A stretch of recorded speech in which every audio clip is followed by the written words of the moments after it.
Nos complace mucho a Gustavo y a mí, coordinadores del seminario, presentar en la tarde de hoy a nuestra colega, nuestra amiga, Giovanna Suárez Ortiz.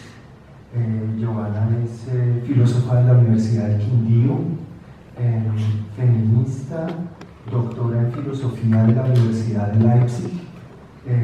Sus áreas de interés son los estudios de género, el lugar de las mujeres en el campo del saber, y actualmente explora las relaciones entre humanos y no humanos y otros tecnológicos desde una mirada ecofilosófico-feminista. Tengo dificultades porque no leo bien, no porque no han escrito aquí. Giovanna, no, pues gracias por estar aquí, es un gusto para nosotros. Tienes la palabra, bienvenida. Quisiera empezar, bueno, llegué a este árbol por ese fanzine que se llama Plantas de Ciudad, y uno de los textos que más me afectó fue el texto sobre el nogal, que es escrito por Mónica Bock. A partir de eso escribí un texto para que charlemos hoy, discutamos, pero primero quiero como mostrarles un pequeño video del jardín botánico para situarlos con Importantes estos árboles para los ecosistemas porque hacen parte de su sostén. Les cuento que este árbol es caducifolio. ¿Qué quiere decir eso? Que una parte del año bota todas sus hojitas, pero llega otro momento del año en el que reverdece y se pone muy frondoso, muy hermoso. A veces la gente piensa que es que se enfermó, pero no.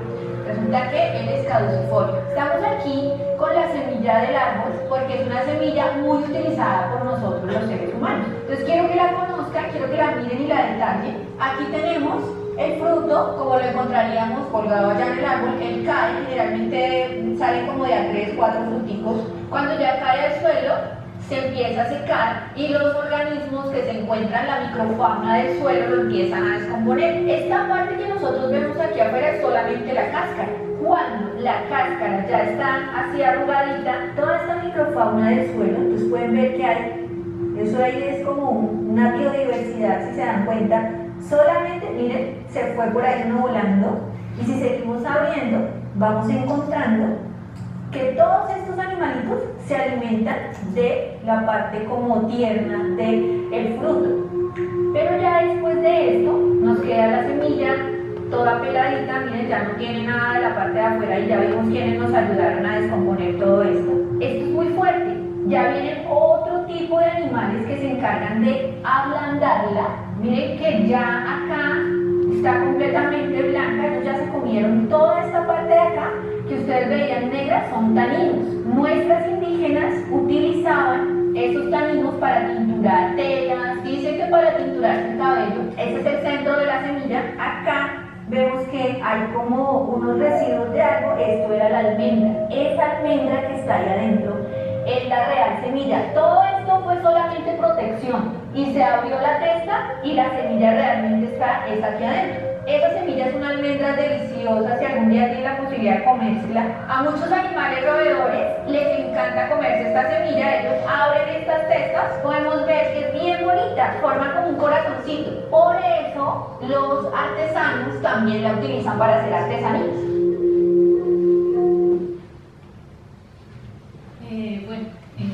Ese video era como para contextualizarlos, lo pueden encontrar en YouTube. Y bueno, empiezo. Hice un texto para que después discutamos. Vegetación urbana, un nogal en Bogotá. No es fácil ver el mundo desde una perspectiva distinta de la humana, imaginar sentidos que no tenemos, reflexionar sobre cómo sería todo si fuéramos una tomatera o una mimosa. Estamos atrapados por las limitaciones de nuestra percepción, a menudo unida a una idea arrogante de que nuestra forma de resolver los desafíos de la vida es la única posible o la mejor. Anne Sverdrup Dickinson en el tejido de la naturaleza. En la presente ponencia exploro cómo los seres humanos toman decisiones por otros seres sintientes no humanos. A través del caso del árbol de Nogal, que da nombre al barrio del Nogal en Bogotá, plantea una reflexión crítica sobre las relaciones entre humanos y no humanos. Este árbol, un testigo silencioso de los cambios del espacio urbano y del tiempo, invita a repensar las memorias que los seres vivos conservan y las jerarquías ontológicas que establecemos al posicionar a los humanos como dominantes sobre otras formas de vida, e incluso capaces de darle voz que no tienen y a lo mejor ni siquiera viene al caso. El análisis de la relación con el Nogal permite profundizar en temas como el privilegio humano sobre el entorno, el uso del espacio público y la manera en que estas dinámicas se entrelazan con la historia del lugar.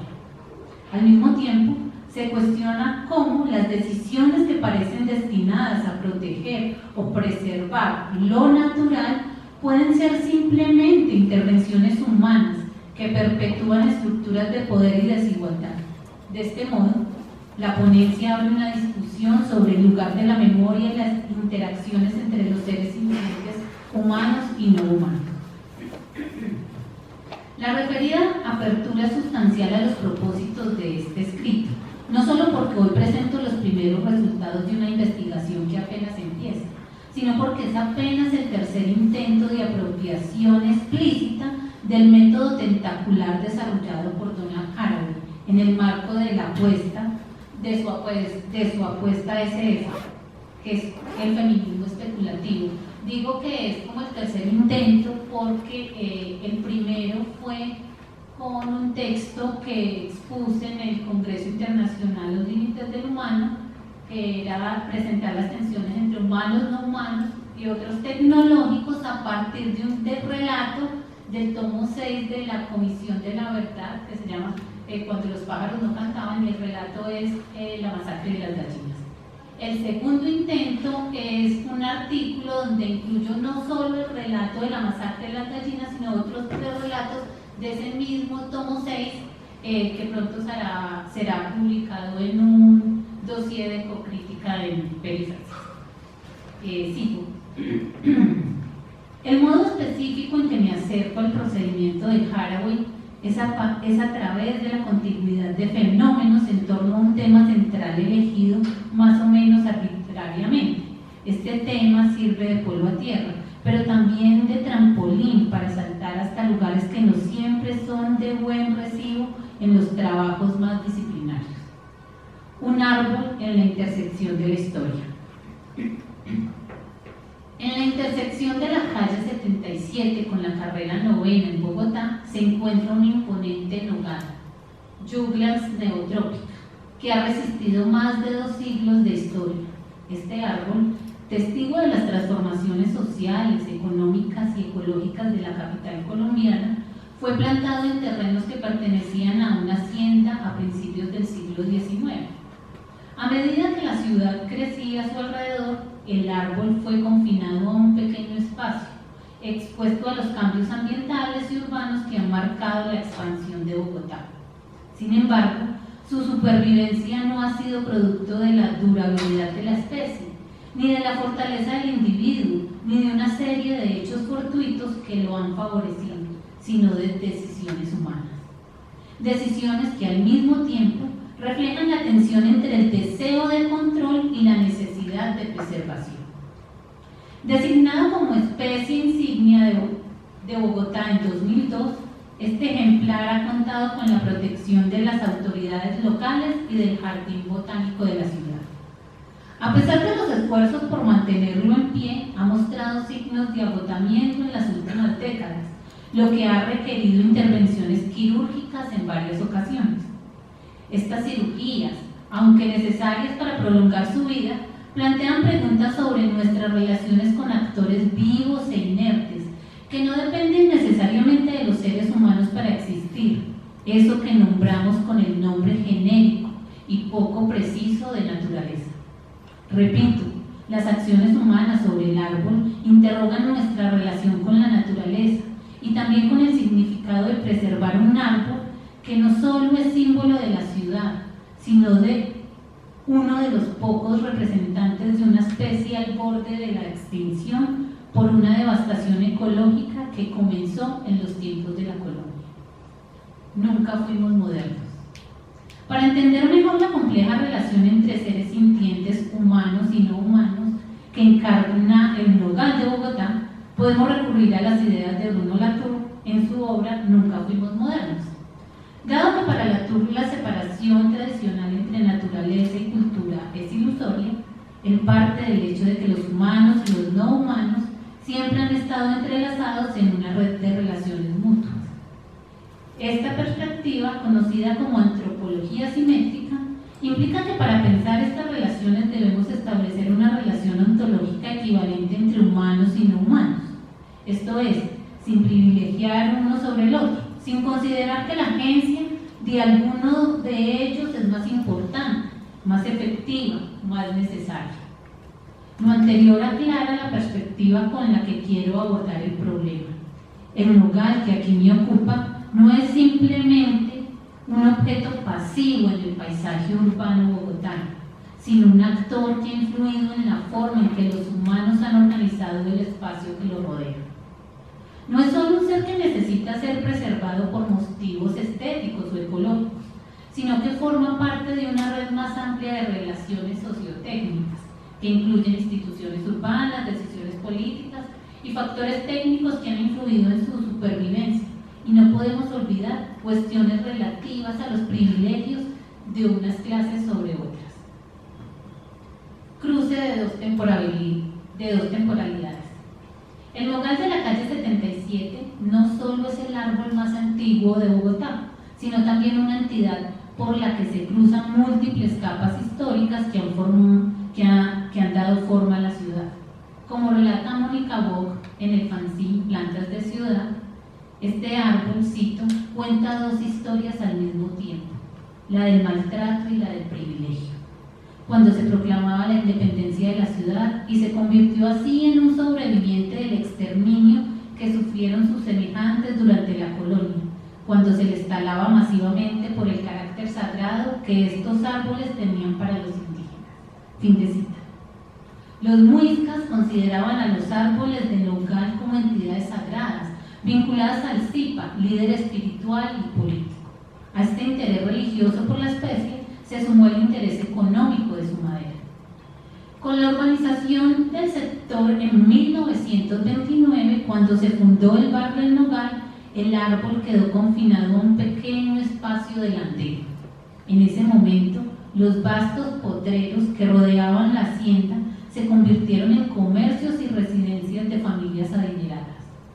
La decisión de mantener al Nogal no fue simplemente una cuestión decorativa, sino un acto simbólico que reflejaba el deseo de los nuevos residentes de conservar un vestigio del pasado, en medio de un entorno cada vez más dominado por el crecimiento urbano. Por ello, Mónica Bock nos presenta al árbol como un custodio de la historia. El Nogal no es solo un testigo pasivo de los cambios de Bogotá, sino un participante activo en la configuración simbólica y material de la ciudad. A propósito de la función de esta especie en otros lugares del mundo, Mónica nos dice que él cuida los procesos de vida y de muerte. En Europa del Norte se siembra uno cada vez que hay un recién nacido, mientras que en Oriente hace presencia en muchos cementerios. Custodia los cambios y recoge la memoria. Es un maestro que nos enseña cómo afrontar los periodos de transición. Sus largos ciclos nos muestran el camino. Año tras año, cada invierno, desecha todas sus hojas para dar paso a una generación más fuerte. Aunque da sus primeros frutos hacia los 8 años, es hasta los 30 que alcanza la mayor producción.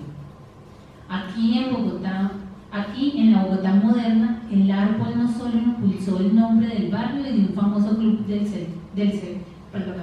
sector, sino que ha movilizado a la vecindad a utilizar sus recursos económicos y sus influencias políticas para que diversas instituciones dispongan de su saber. Desde 2010, el árbol ha sido sometido a un par de cirugías debido a su deterioro progresivo.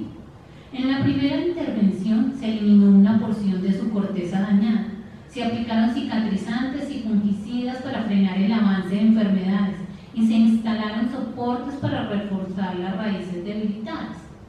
En 2022 fue intervenido nuevamente, esta vez con un procedimiento más drástico que incluyó la poda de ramas necróticas, esto es, esas ramas amarillentas que le salen a las plantas cuando están enfermitas, y la aplicación de nutrientes para fortalecer su estructura interna. A pesar de su longevidad, la vida de este árbol ha comenzado a declinar y especialistas del Jardín Botánico de Bogotá estiman que tras la última intervención quirúrgica que recibió podría vivir aproximadamente 15 años más. Arguyen que factores externos como la polución, el tráfico vehicular y los cambios climáticos han acelerado su deterioro.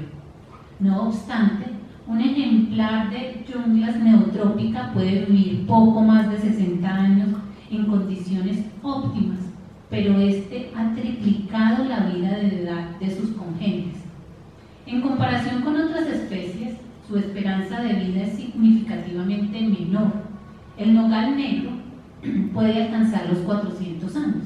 El nogal inglés tiene una longevidad entre 75 y 100 años. El nogal de California vive entre 150 y 200 años. Y el nogal de corazón entre 50 y 75 años.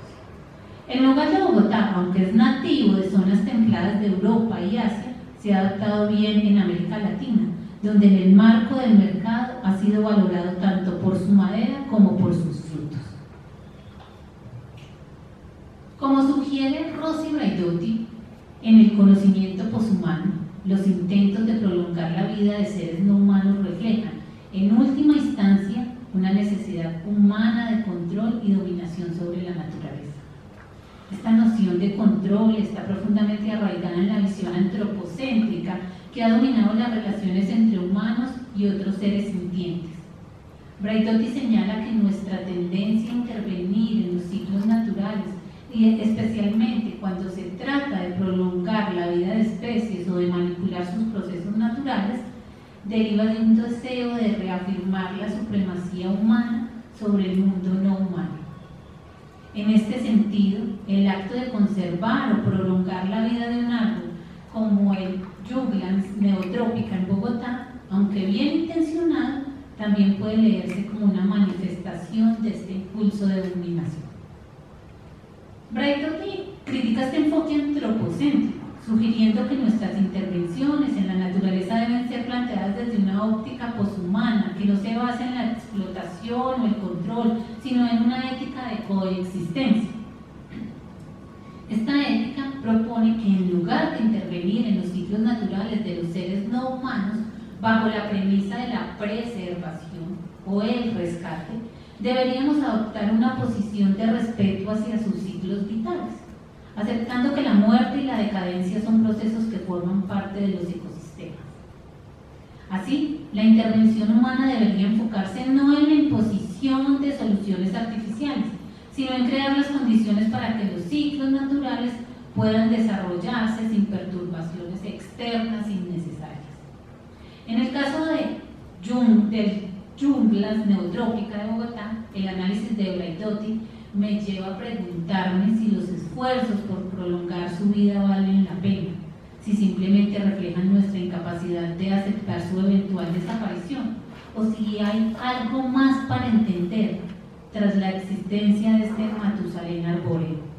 Desde una ética de la coexistencia, como la que plantea Braidotti, en lugar de percibir a los seres no humanos como recursos o monumentos a preservar indefinidamente, deberíamos reconocer su capacidad tanto para existir como para desaparecer. En suma, bajo esta óptica poshumana, los esfuerzos por preservar especies como este nogal no deberían centrarse únicamente en su prolongación artificial, sino en la aceptación de los ciclos vitales de las tantas especies con que nos asociamos para hacernos mutuamente especies de compañía. Podemos comenzar a contar otras historias. Una cantidad muy grande de tentáculos será necesaria para contar la historia del Chulucero, dice Haraway en Seguir con el problema. Estos tentáculos no son unos datos fijos en el mundo que aún no percibimos, sino el esfuerzo de hacer crecer relaciones posibles entre fenómenos más o menos continuos. Se trata, en breve, de asociaciones semiótico-materiales existentes, plagadas de historicidad, pero sobre todo, y por ello mismo, susceptibles de transformarse. El tiempo donde esta posibilidad está vigente, es decir, en el presente, es denominado por Haraway Chuluceno. La elección del término depende de la contigüidad con un tipo de araña que, pues si no saben, es la araña chulu, ¿sí? Una araña que recibe su nombre científico de las comunidades indígenas que habitan este territorio, que hoy comparte junto a muchos otros seres vivientes, junto a Haraway. Uno de los rasgos del Chuluceno, ya lo mencioné, es el desmoronamiento de las viejas ideas de separación entre humanos y no humanos, naturaleza y cultura.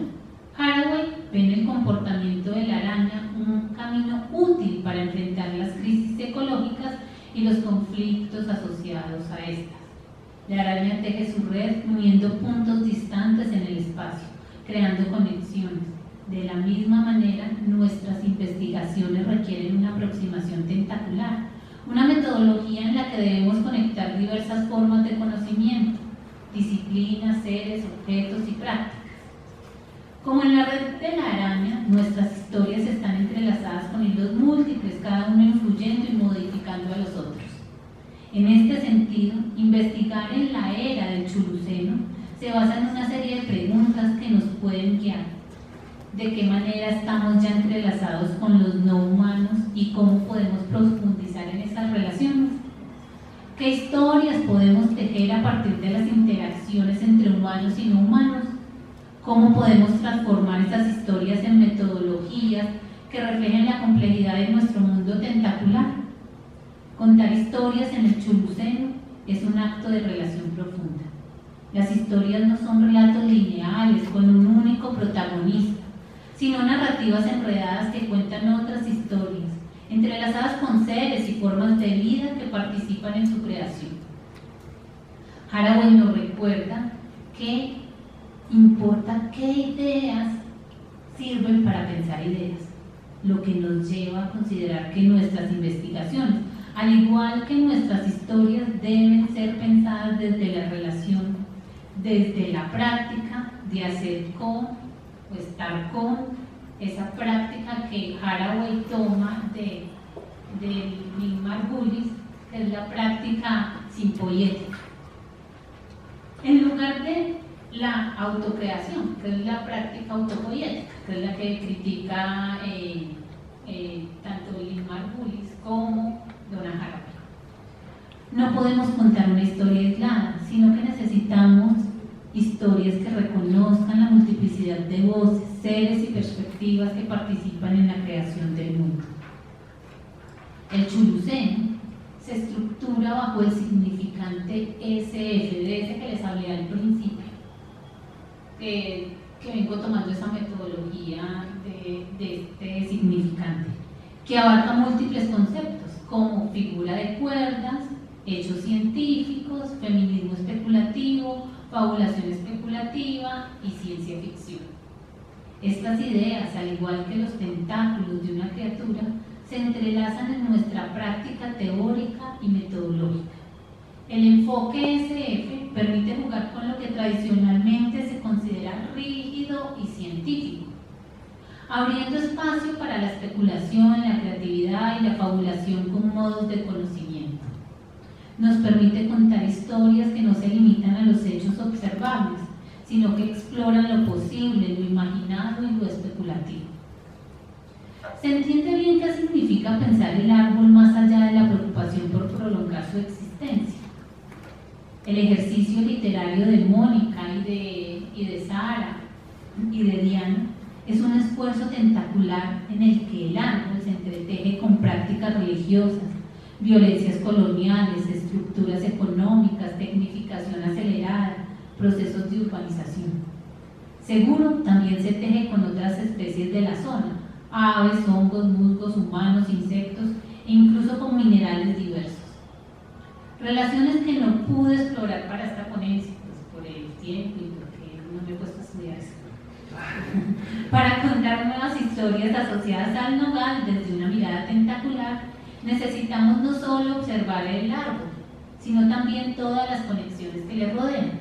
¿Qué historias humanas están entrelazadas con este árbol? ¿Qué seres no humanos dependen de él? ¿Qué fuerzas ecológicas y sociales influyen en su vida y en su futuro? La investigación tentacular invita a ver el nogal como parte de una red en la que convergen múltiples historias. Vale la pena citar de nuevo a Mónica, que nos dice que las bellotas del nogal, esas que nos mostraba la chica en el jardín botánico, cargadas de serotonina y melatonina, la medicina para transitar los altibajos de la vida, favorecen el buen pensar y nos aportan tranquilidad, concentración y bienestar.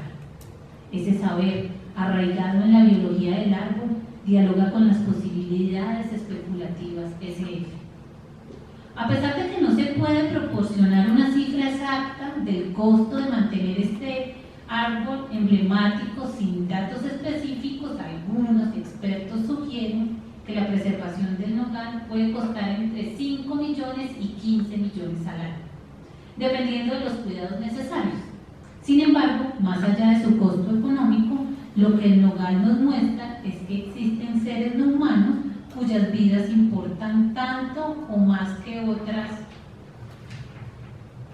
vidas. Este árbol, a través de su simbología y el afecto que ha generado en la comunidad, plantea preguntas sobre su conservación y la necesidad de repensar nuestras relaciones con los seres sintientes no humanos. No deja de ser inquietante que en un país como Colombia, una entidad como este árbol envejecido cuente con recursos que podrían destinarse a otros seres. Lo sospechoso es el lugar mismo donde está ubicado el árbol, las personas del sector que velan por él, la obsesión por mantener estable un tipo de vida que niega el agotamiento vital, como lo hace Elizabeth Parkley cuando acepta el tratamiento que le ofrecen en la película La Sustancia. Bueno, esto es, y de hecho, un guiño a un artículo que escribí ahí en Hecatombe sobre la película. Bueno, todo lo anterior es cierto, sin embargo, este árbol también me da la oportunidad de estar aquí, compartiendo este espacio de reflexión con mis colegas, mis amigues y otros, hablando sobre ciencia ficción o SF y el Chulucén, a partir de un hermoso texto que encontré hace un par de años, como les dije, este texto de Plantas de Ciudad, Horas de los Pasos, escrito por amigas brujas. Este texto nos invita a una reflexión más sobre nuestras relaciones con los seres humanos. Como ellas dicen, cito, ojalá, al terminarlo, alguien desee, con la misma fuerza de los afectos que sentimos hacia gentes humanas, conocer, intimar y amar con voluntad a estas otras gentes de las que aquí hablamos. Gracias.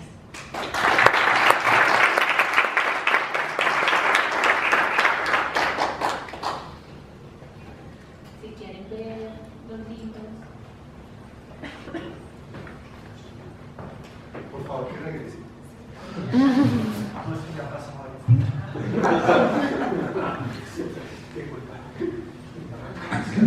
Bueno, buenas tardes a todos y a todos.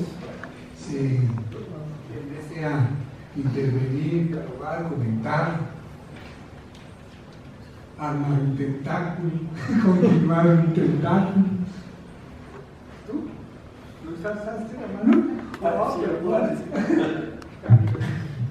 Gracias, querida, por esa ponencia, inspiradora ponencia. Yo quería, no es una pregunta, pero tal vez como si se podría pensar un poquito esa metáfora de lo tentacular, un poco más allá, apunta, no sé, sin Haraway o también como tú lo entiendes, a una aproximación estética que tiene implicaciones éticas que nos hacen plantearnos un poquito el problema epistémico de cómo abordar. Es decir, más allá de la vista, también el tentáculo es el que toca y en el pulpo habla de o nos presenta una idea de un sistema nervioso no centralizado, algo que no está centralizado como la cultura antropocéntrica, es decir, la forma centralizada en algo, sino que significa comerse algunas cosas del árbol, entender que el árbol me puede dar algo, yo le puedo dar algo al árbol, tocarlo, o sea, estético me refiero a eso de cómo si hay otros métodos, claro, más allá de la morfología, de la descripción visual, si a eso apunta de cierta forma también, que en 7 plantas un poco va a eso, ¿no? Como el árbol o las plantas de cierta forma las podemos tocar desde otras formas que no sean sencillamente escribiendo, ¿no? Quería, no sé si puedes comenzar con algo.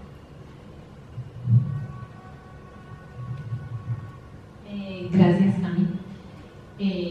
Sí, digamos que sí hay otras formas, pues parte del enfoque SF de Donald Haraway va en esa línea.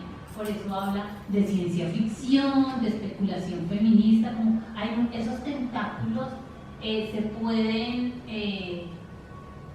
pensándolo en los pulpos que tienen estas chupas acá, como que se pueden pegar de otras disciplinas, que es lo que yo digo ahí, y de otras miradas.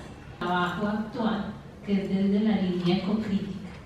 Entonces, cómo desde la ciencia ficción o cómo desde la literatura se puede explorar ahí. Mira que en el video que mostré al principio, termina diciendo sobre estas bellotas se vuelven algo decorativo, que uno va por la calle y a los hippies vendiendo, o a algunas personas vendiendo esto para decorar, pues los hippies. Sí, no tendría nada más para decir.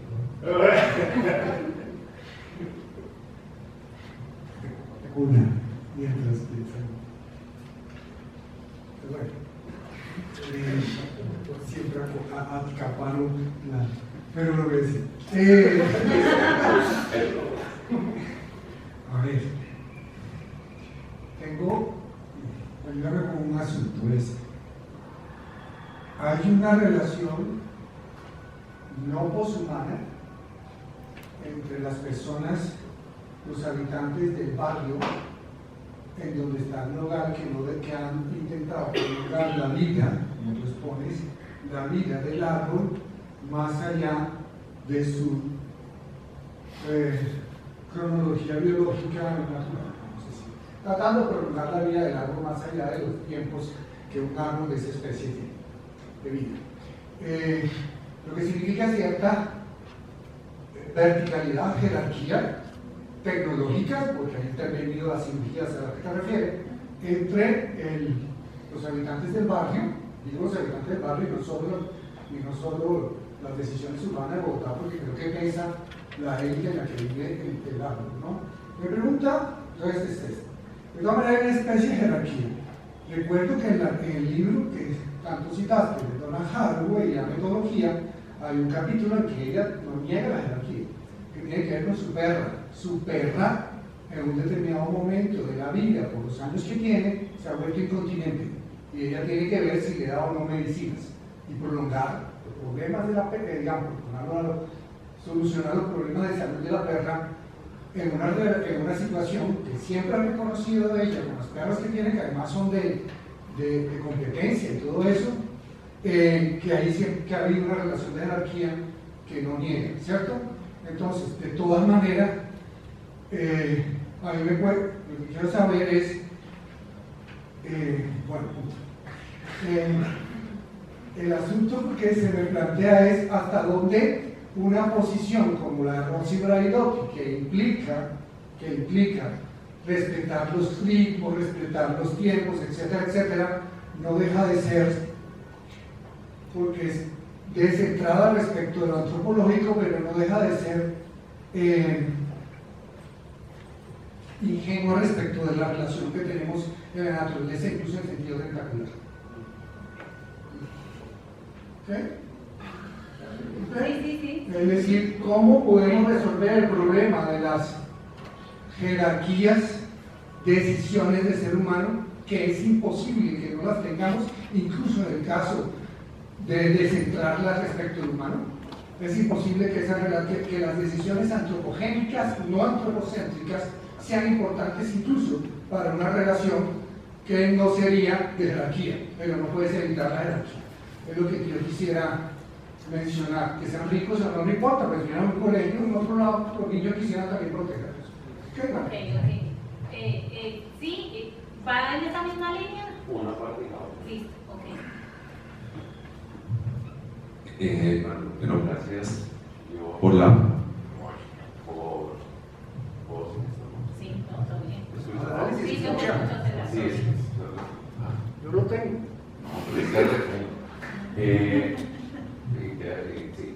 No, una cosa que en la línea de lo que estaba diciendo Tavo es en esto de la antropología simétrica que estabas planteando. Es que hay una categoría que a mí me hace ruido, para antes de poner la otra pregunta, por lo de Tavo, y es estás hablando de un nogal, pero hay una categoría que introdujiste que creo que es importante con relación a la pregunta de Tavo, que es el sintiente.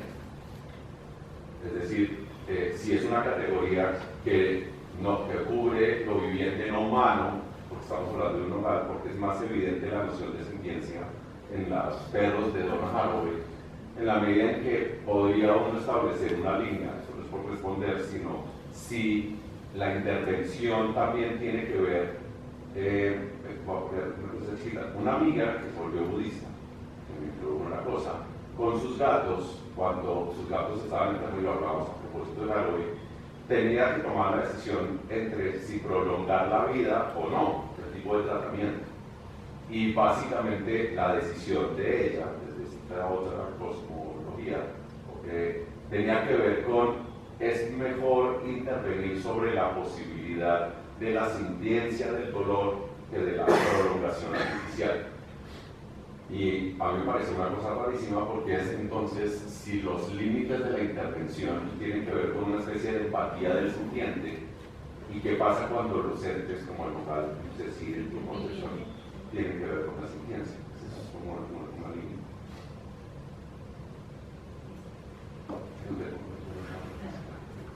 Bueno, empiezo con...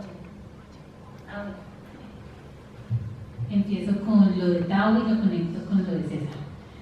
Bueno, a ver.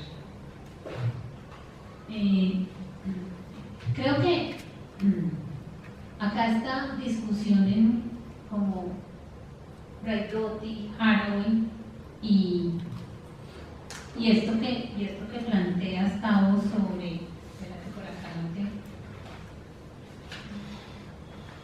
sobre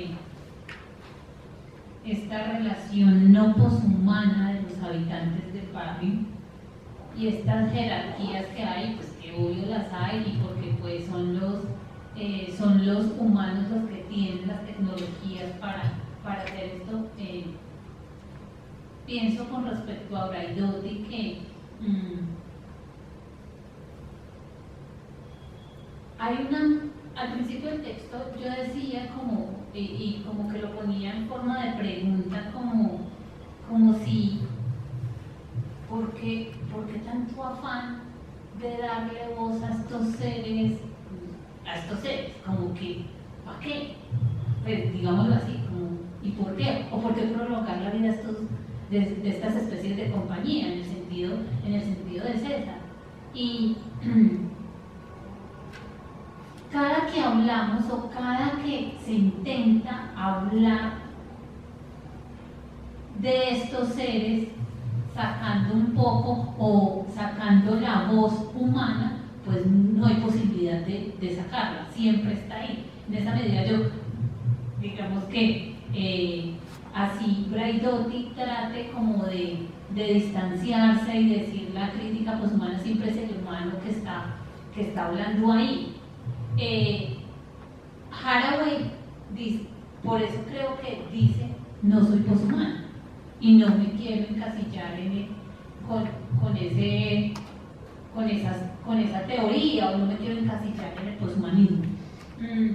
Entonces, claro, como que todo lo que dicen ustedes me lleva como a pensar, y como que lo he estado, cuando cada que me pongo a escribir acerca de seres vivientes o seres sintientes no humanos, digo, bueno, de todas maneras sí es una humana la que está haciendo eso. Sin embargo, hay algo que creo que trato de hacer y es tomar ese enfoque metodológico de Haraway, y al tomar ese enfoque metodológico de Haraway lo que hago es desheroizar y no mostrar en ese sentido a esos seres vivientes o sintientes como un protagonista de la historia, que eso fue lo que mostré en este texto.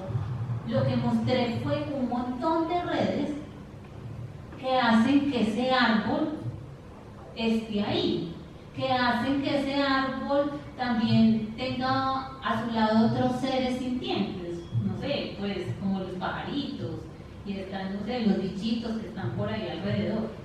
Y también toda la historicidad que carga ahí y el significado que tiene para toda esa red de humanos que viven alrededor.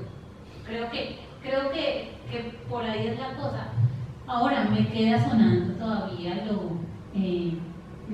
no sé si entendí bien lo de la antropología simétrica, que claro, que sería en la misma línea del Tao cuando plantea lo de Haraway, que sería como, claro, ya no habría jerarquías y sería imposible no tener jerarquías sabiendo que somos nosotros los que estamos interviniendo a esos seres. Yo creo que yo no lo vería como que hay que acabar con esas jerarquías, pues esa es mi postura, sino que hay que pensar y en esa medida, y sí siento que la mirada de Latour, ¿cierto?, y la de Haraway es como que estamos conectados, ¿cierto? Hay una red donde, claro, ese árbol me afecta, yo lo afecto a él, ¿cierto? Nos ha afectado a todas las personas que viven en Bogotá, de tal modo que sabemos ya hoy que es un árbol emblemático de Bogotá y que el barrio El Nogal recibe el nombre por eso y que el Club El Nogal también recibe el nombre por eso. Como que dejaría como